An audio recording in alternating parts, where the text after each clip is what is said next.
Oh, Christian, who would have thought na tayo pala ang magkakatuluhan? My very first memory of you was seeing you there in our old church. Nakaupo ka sa pew. You were probably 8 or 9 years old. Then we became friends na ako and si Shirley ang nag-initiate first. I think we were only 11 at the time. Fast forward to now. Hindi naging madali ang pinagdaanan natin.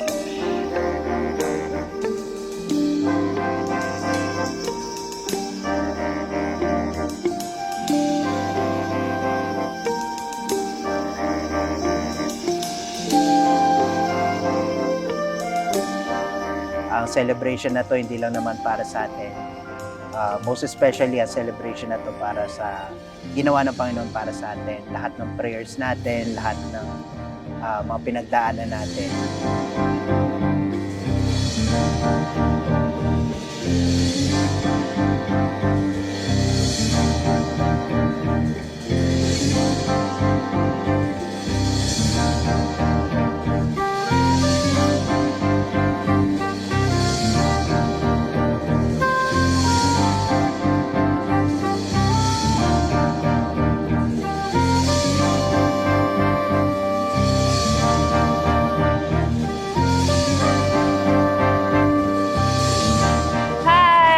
Si Naomi Barrera, taga California.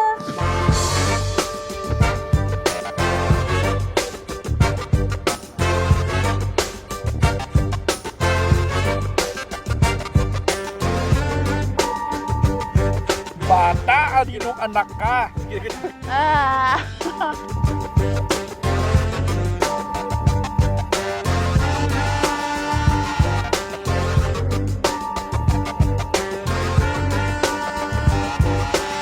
Uy, wag.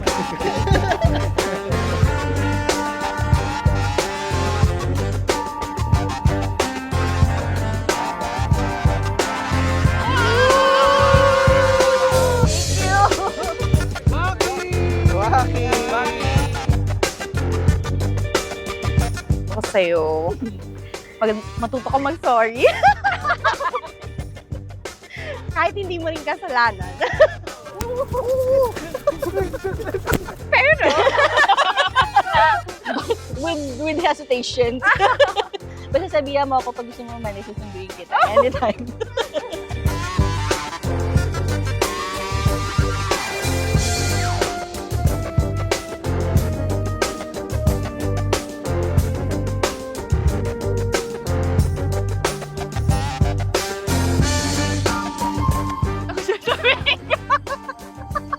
No, I just want to say thank you for coming with Bonbon. I really appreciate it. We wouldn't miss you.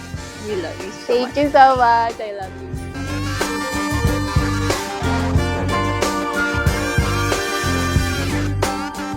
Oo nga naman, tama nga naman. Siyempre si Omay, wala naman iba. No matter what. Okay? Yes. Thank you. Love you. I love you. Oh, punta tayo sa kasal nino ba? Punta tayo daw sa kasal. Kanino ba yan? O, ba't lalabas ka? Sige. Sige. Ingat ka lang sa lubak, ha? Oh. Kasi yung camera. Ano, tara, punta tayo sa kasal mo, Chris. Let's go. Game. Sige, tara. Let's go.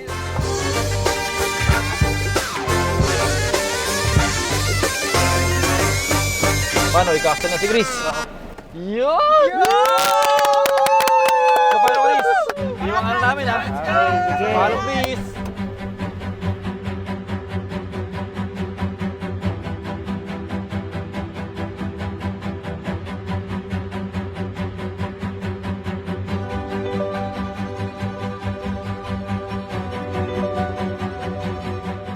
Kapag ka ang lalaki ay sumagot ng hindi ko po kaya, bagsak sa magulang. Sapagat imposibleng iuurong ang bundok banahaw. Pero kahit imposible, pag ang sinagot ng lalaki, sisikapin ko. Sisikapin ko. Nakikilala ng magulang na hindi mo pababayaan ang kanilang anak.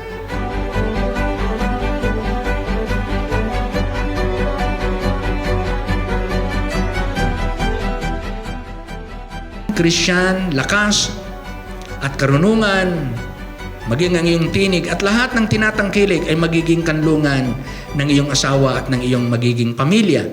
Unang-una sa lahat, gusto kong kunin ang oportunidad na to para pasalamatan ng Diyos sa kasalan na ito. Dahil kung hindi dahil sa Kanya ay wala ang lahat ng ito. Salamat sa lahat ng kasagutan ng panalangin natin. At ngayon nakaharap kita ay lubos ang aking pagpapasalamat dahil alam ko saksi ang langit. Hug mo ako.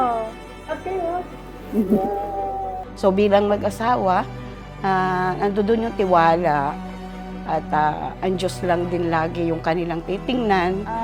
Baby, ito na. This is it. Ito na yung pinag-pray natin. Thank you, Lord.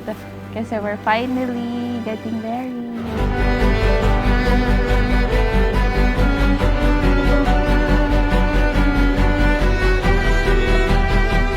Sa pagganap ng buong tungkulin at buong pagtitiwala upang mabuhay na kasama niya, mamahalin siya at itatangi sa lahat. Alinsunod sa utos ng Diyos sa banal na katalagahan bilang mag-asawa. Opo, Pastor. Medyas na. Tignan natin kung ano to. Malay mo! Thank you. Ay, ang ganda, Walit! Hala! Hi, baby. I'm so excited for our day. I hope this little gift finds you well. To more shoppings with you. Shopping. Ganda, thank you so much. Nangangako ako na pasasayahin kita at aalagaan. Nangangako ako na poprotektahan kita, ang iyong puso, isip at pangangatawan. Nangangako ako na pangungunahan ko ang ating tahanan sa kalooban ng Diyos. So parang napapayag na din ako, saka nakita ko naman kasi kay Christian na porsigido siya, saka isa pa hindi na rin ako makatanggi kasi sinasama niya yung nanay niya. Nanay, thank you dahil pinayagan mo na ako. Huwag ka mag-alala. Magkasama pa din tayo forever. I love you, Nanay. Thank you.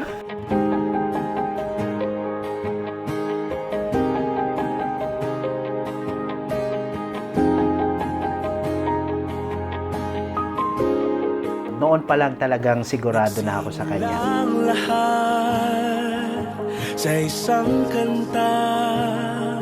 Bakit ngayon ka lang sabay nagtagpo ating... Ngayong araw na to kasi parang sobrang excited tayo, pero gusto ko lang sabihin na maging happy lang tayo, maging masaya tayo. Let's enjoy the moment kasi minsan lang to. And I am so happy for you, for the both of us na we have come this far. Kasi alam ko kung wala ang Diyos sa kalagitnaan natin, alam ko hindi mangyayari lahat ng ito. Di magbabago yun. At pag ika'y nawawala, tingin ka lang sa aking mata. Pagmamahal sa'yo, di mauubos yun. Lalabanan ko lahat para sa'yo. Basta't nandito lang ako sa tabi mo. Aaminin sa'yo, ang daming beses na muntik kang sumuko. Ngunit nakayanin ko, pagkat walang mangganang pag-ibig niya.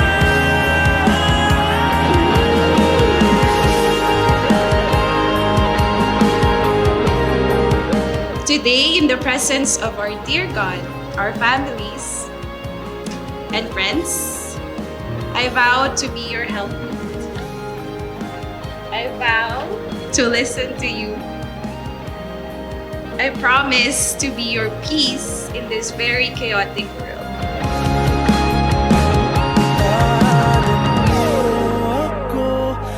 may mga panahon na talagang pinaghiwalay din kami. Oo. Actually, pinaghiwalay din kami ng pagkakataon. Maraming mga sirkumstansya din kasi nangyari sa amin.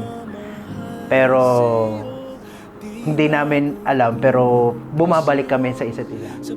Ito na, malapit na. I'll see you soon, babe. What we did was talagang nag-pray kami. Okay, nag-pray talaga kami, and I know sa akin, sa sarili ko, na siya talaga ang gusto ko, at siya din naman sa akin. Tatay, wala ka man dito. I'm so happy kasi tatay ko po si tatay. Inilapit niya tayo sa Panginoon, sa salita ni God. And I'm sure happy si tatay, nanay. Kaya wag ka pong malungkot. Dalawa na kaming mag-aalaga sa'yo. Siguro things would be so different po.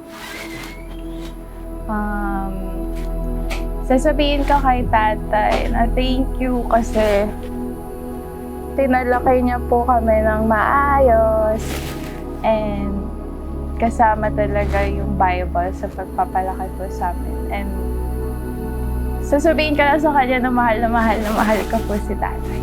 Salamat kasi ang hirap umiyak Umiyak din ako. Pero I'm just so happy, kasi si Mama, hindi nagkamali ang Panginoon na siya yung magulang ko. Kasama siyempre si Papa na kasama na ng Panginoon. There were so many obstacles to the point na muntik na tayo sumuko. But those obstacles made me realize so many things. God wanted us to learn. God wanted us to grow our faith to Him. God wanted us to be strong for each other by taking His strength.